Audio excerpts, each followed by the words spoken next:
We just mentioned Lauren Windsor's recording of Martha Alito. American hero, Lauren Windsor. And apparently she's been busy. At one point, she was at Mar-a-Lago. Was it her that was there? I guess so. It's her and her colleague, but was also at the Alito event as well. I like their job. They have a good job. You can go around. Are they hiring for Sam? Pretty good. And here is Lauren Windsor. Do we know when this was from? It says it right here. It's a March 19th of this year. It's what's called a Catholics for Catholics event at Mar-a-Lago. So she's got to do that, right? She's got to probably make it there be a little lag so she can stack these on top of one another and then release them all at once. But Roger Stone, he is known as one of the dirtiest people in American politics. He was instrumental in orchestrating and helping orchestrate like the Brooks Brothers riot, which was a show of often I think a lot of them were Republican congressional staffers to disrupt the counting process in Florida on behalf of George W. Bush. So he has a long history of anti-democratic activism, and this is just, I think, an extension of that. Do you mind taking a photo with me, Mr. Stone? Sure. You're in a position to know more than anybody else. How are you feeling about the election? Too early to say. I can't win again. No, but it can be stolen again. We're in a whole... Wait, there's got to be something we can do to prevent that. We're working on that, but I'm not saying that I'm totally confident yet, because I'm not. By the way, in 2020, only 65% of evangelical Christians bothered to vote. So when you tell people, oh, we're doing great, then this happens. I don't have to worry about voting. That's our biggest... Overconfidence is one of our giant problems right now among our own people. But so, what are we going to do to stop it, though? Thank you. I'll tell you this in the next whole here. We're working on it. Well, lawyers, judges, technology. Governors? Some, but there aren't many living guns. We got to use every lever we can. We are doing that. All right. You're doing the Lord's work. Thank you. So they're gearing up. Interesting to hear his perspective on this. He's also very, I think, much more sensitive about telling his secrets. But it's interesting that he's having some problems with governors. They're being a little squishy about it. I also like the only 65% of evangelicals bothered to vote from him there. The election was the highest turnout election in terms of numbers in the history of this country. It's part of why Biden won in 2020. But if they're worried about evangelicals, that maybe says something a little bit about, I don't know, without Pence, are they going to go with a God Squad VP? That is a big issue, because if only 65% voted last time around, it's not inconceivable there'll be less because of Pence's absence. Is there more to this? Yeah, there's more. It says earlier that night. Yeah. Also, they may be a little bit unmotivated because they got their crown jewel in abortion rights being overturned. Yep. So I guess this was earlier. Thank you very much. Wow. Oh. And that's not it. It's a different one. I genuinely think pleasure to meet you. Such an important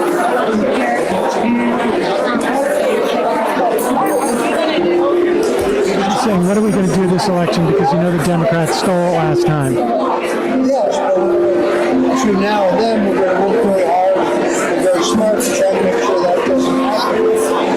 And so far, given the incredible power they have that will lose ruthlessly, we're beating them as of today. So in the end, the president's trial in Georgia's falling apart. I think the judges are on the verge of dismissing the charges against him in Florida. They're delayed in New York City, and they're now delayed in Washington. And just go back to what he's saying there, 5 seconds, so we can have the caption up. So this is in March, so I guess 3 months ago to the date in 2024. the president's trial in Georgia is falling apart. That's them talking about Fani Willis now potentially being taken off the case because she had a relationship with one of the special prosecutors. And then the judge, I think, is on the verge of dismissing the charges against him in Florida. That's Eileen Cannon. So that's the pro-Trump judge. They're delayed in New York City. That hasn't held because Trump got convicted of 34 felonies in New York City. And then they're delayed in Washington, which is because of the Supreme Court. Right. And we're going to hear that in a few days or a week or two about what they decide on the presidential immunity case. But that was what was so key about the Supreme Court deciding to do what they did. They took up a case that is just absolutely ridiculous, which is this notion that the president, if he's acting in an official act of trying to, do a coup, does that count as an official act of the presidency, which should make him immune from prosecution? They seemingly, they're not going to probably rule, I think, that he can do that. That would be so egregious. But they did already what he needed to do, which was delay it. So it's probably not going to happen before the election. I just think it's interesting to hear Stone speak so positively about those efforts. New York City, and they're now delayed in Washington. So it's not clear that they can have a trial before the election, which is the absolute key to being able to convince people that the reason they lost was because of the trial. Right now, if they steal it, people say, well, that's not possible. Trump is leading in all the polls. They want to try him, suck up his money, suck up his time, and create a reason why their theft is plausible, believable. You see? What stops them from just voter count? In some states it'll be easier to stop. In other places, but at least this time, when we do it, you have a lawyer and a judge whose own phone number standing by so you can stop it. We made no preparations last time. None. Well, I was at the Capitol, so I'm prepared to go back. Well, that may not be necessary. There are technical and legal steps that we have to take to try to have a more honest election. I'm not there yet, but there are things that can be done.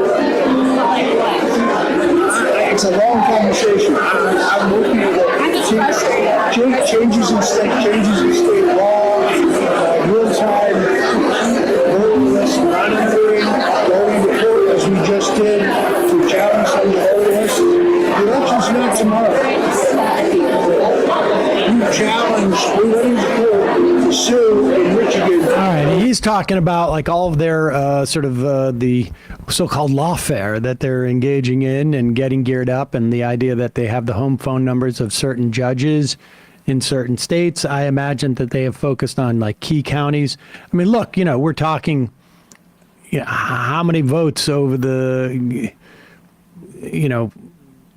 hundreds of thousands of votes over 4 states really are they going to be the ones that they're going to be all fighting over. What's also interesting to me is his clear hesitation when it comes to another January 6th.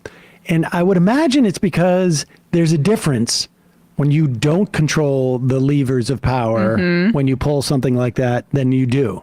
Because clearly something broke down or was not put in place or was being halted in terms of a response from the National Guard and security measures around the Capitol. That won't happen again, particularly if, it won't happen again regardless, but because I think, obviously people are going to be more alert to this. And the Biden administration, even if they lose, are not going to be, inviting people to come and do that. So interesting to get that perspective. Yeah. And I also think it underscores the fact that the Jack Smith election case is the one they should be the most concerned about. And that's the one that they're trying to delay. But the federal government not coming at him for things like hiding documents, which he clearly did, but coming after him for trying to overturn the election. That's a level of seriousness that I think they should be afraid of, and they probably are. Gorsh and Morka, the arrogance that these justices have, give me vergonia. They're straight up clout chasing for randos' approval. Dirty Jersey, my gym over here in Jersey has 3 different morning news shows on. Each one has at least one attack ad against Bowman per commercial break. Sometimes 2. It's impossible to look at the TV without seeing one playing. I've never seen anything like this. It is extraordinary. It's insane. It's extraordinary. I'm not in district, and I've seen tons of ads too. On the Celtics game. Yeah. I mean, like All on over the the national Celtics game. broadcast. In their debate last night on Pix 11, there were 3 UDP or Latimer funded ads compared to 1 for Bowman. I mean, the fact is he's being outspent almost 20-1. Almost 20-1.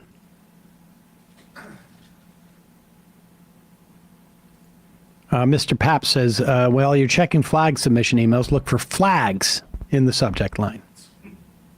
That also should be. Smart. Mr. Melancholy, Roger Stone is the quintessential rat effer. Should not be allowed near politics. Indeed. Hey, folks, don't forget to hit the subscribe button and check out our daily show. We do it every day at 12 p.m. Eastern for about 2.5 hours. We even take phone calls. You should check that out.